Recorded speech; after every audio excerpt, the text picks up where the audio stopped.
episode of Cowgirl Up is gonna be a little emotional for me, so sorry in advance, but I might cry. Christmas was always a really big deal at my house, and my mom always made it that way. I grew up in a pretty big house, and my mom would always spend hours on end cooking and cleaning, but especially for the holidays. Because you never knew who was just gonna pop over, and my mom loved entertaining. So, for that reason, I think my generation is gonna be the last generation that is very big on holidays. I don't know, I could be wrong though.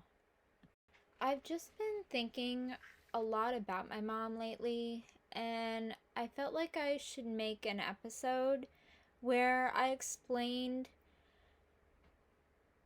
what exactly happened to her.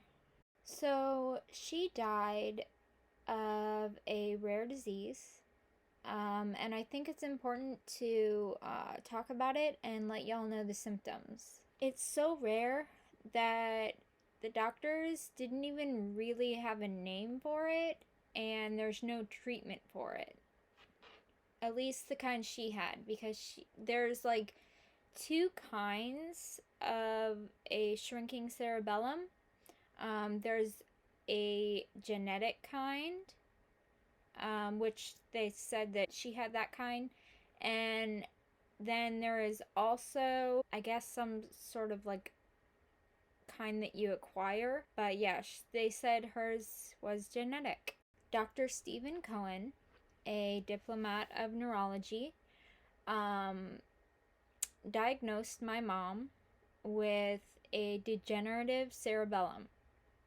Literally, her midbrain was shrinking. He couldn't really tell me any more than that, because they didn't know much more than that.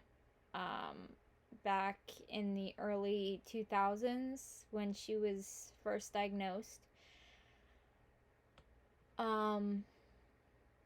But I researched this disease, and I'm still kind of researching it, and they're learning more about it, but it's going really slowly. I don't really remember when she was formally diagnosed with it, but I do recall that she went downhill fast. The cerebellum is the area of the brain that controls like muscle coordination and balance. Overall, cerebellar degeneration presents with decreased muscle tone and the loss of coordination in muscle tissue. The group of disorders associated with progressive degeneration of the cerebellum is degenerative cerebellar ataxia. With a degenerative cerebellum, the body is just not communicating properly, so there's a lot of breakdown.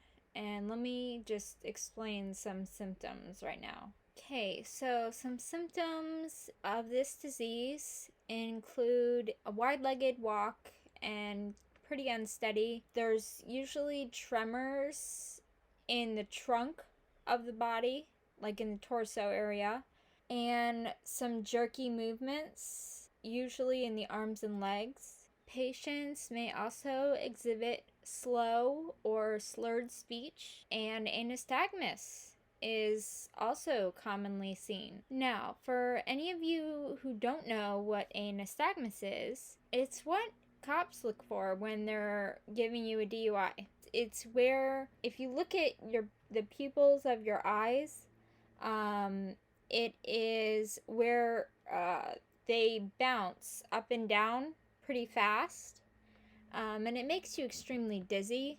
That one is kind of freaky, since this disease is hereditary and it is accompanied by nystagmus. Well, I do have a nystagmus, but not because of this. This one was because of Dr. Carson. My mom's muscles were separating from the bones in her legs. It was extremely painful. I shared a bed with my mom, and at night, her legs would literally just jump off of the bed. Like, she would be laying in bed, like, on her stomach, and her legs all night would just jump up and down all night. And she would rarely get any sleep. I know that she could have taken some medication for this, or even smoked some medical marijuana for this, but back then it wasn't legal. And she just didn't want to. Now, because of this, she didn't really sleep through the night like you or I. I mean, towards the end, she was only awake for about 4 to 6 hours a day. She was supposed to use a walker to steady herself while walking because she was so unbalanced, but you couldn't really tell my mom much of anything. She didn't really like to use the walker. Management of cerebellar degeneration and the prognosis for it are dependent upon the underlying cause. For example, there is no cure for the genetic causes of cerebellar degeneration, which is the kind that my mom had. Management typically focuses on just treating the symptoms and focusing on improving quality of life.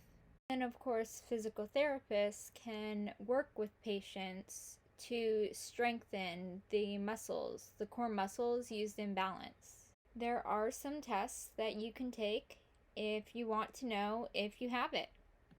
I took these tests after my mom passed away because hers was hereditary. Yo, I've had enough surprises in my life to last 3 lifetimes. It turns out that I do not have it, according to the tests anyway. So, here they are. First, we have the finger to the nose test. It's the same thing that cops use when they stop you for a DUI. They're looking for appendicular ataxia, and that is just if you can't make a direct path between your finger and your nose. Next, we have the heel to shin test. And in this test, the patient is asked to rub their heel up and down along their shin. So, sort of like that. Now, a healthy patient will be able to do this in a straight line, but a patient with cerebellar damage will do this in like a wobbly, jagged motion. And this is another indication of appendicular ataxia. Lastly, we have the truncal ataxia tests. And truncal ataxia just presents as an unsteady gait. The test consists of asking the patient to walk a short distance in a tandem gait. To walk in a tandem gait, you have to step in a heel to toe pattern. So it's like the heel to toe test. I can't do it like worth anything. Like, that's just because I have horrible balance. But so honestly, I don't even know how they know if I have the disease or not. Patients with truncal ataxia will deviate to one side and may even fall over. As I mentioned, there were plural, so there's more than one ways to test this. The Romberg test is the other way to test it. In the Romberg test, the patient is asked to close their eyes and stand with their feet really close together. Swaying and toppling over indicates cerebellar damage. When I do that, I sway. So I don't know. I mean, how it's got to be so hard for these doctors who didn't know me before Carson happened. And then after Carson, it's like, well, gee, this girl has everything wrong with her in the book. My mom was my best friend in the world. So right after she passed and I went to meet up with her doctor to take these tests, I was extremely distraught, you could say. I wasn't even really thinking for myself at that point. I mean, I was highly susceptible to suggestion. Don't get me wrong, I mean, I still had common sense, so if somebody suggested robbing to a bank to me, I wouldn't do that. Now that I think back about these tests, I honestly don't know how reliable they are. I mean, all they are is common DUI checkpoint tests. Also, maybe this is just me being stupid, but I don't really trust modern medicine anymore. I mean, A, it's not an exact science, and B, it already kind of screwed me over already, so yeah, not really feeling it. Bottom line, no one can predict the future, so live every day like it's your last. If only the story ended there. It's been like a few weeks since I filmed the first half of this, and I waited so long because honestly, I didn't know if I should film this part of it. It's kind of a lot. So if you're the type of person that gets bummed out easily, like, go watch Bunnies or something. Alright, here we go. In 2011, my mom was 47 years old. And, you know, grief really does something to you, because I just had to figure that one out in my head, you know, with math. Oh. Actually, funny thing, I don't remember a lot of things from that period in my life. On the morning of April 6th, 2011, at 7 a.m., I got a call from my dad asking me to come over to the house because my mom had fallen on the back porch, or coming in from the back porch, and he just wanted me to figure out some social security information. So of course, like, it was my mom. I was like, yeah, whatever. That's cool. So, and in those days I was getting up really early and going to bed really late, so I was used to it, and I just went out and hopped in the car and off I went. Sadly, I had no idea what was in store for me that day.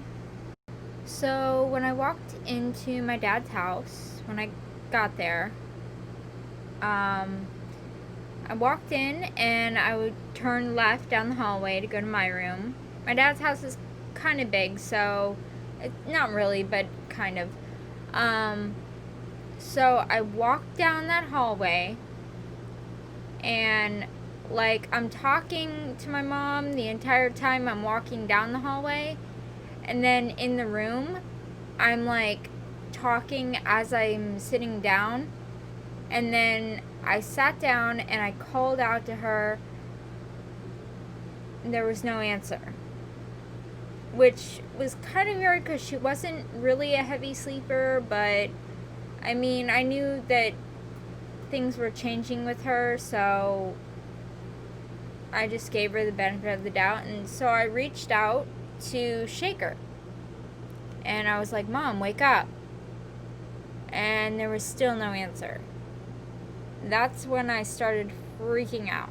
When I realized what was happening, I screamed, ran out of there, and yelled for my dad to call 911. Like I said, I don't remember a lot from that day. I remember riding in the ambulance with my mom on the way to the hospital. But then the rest of that day is kind of a blur.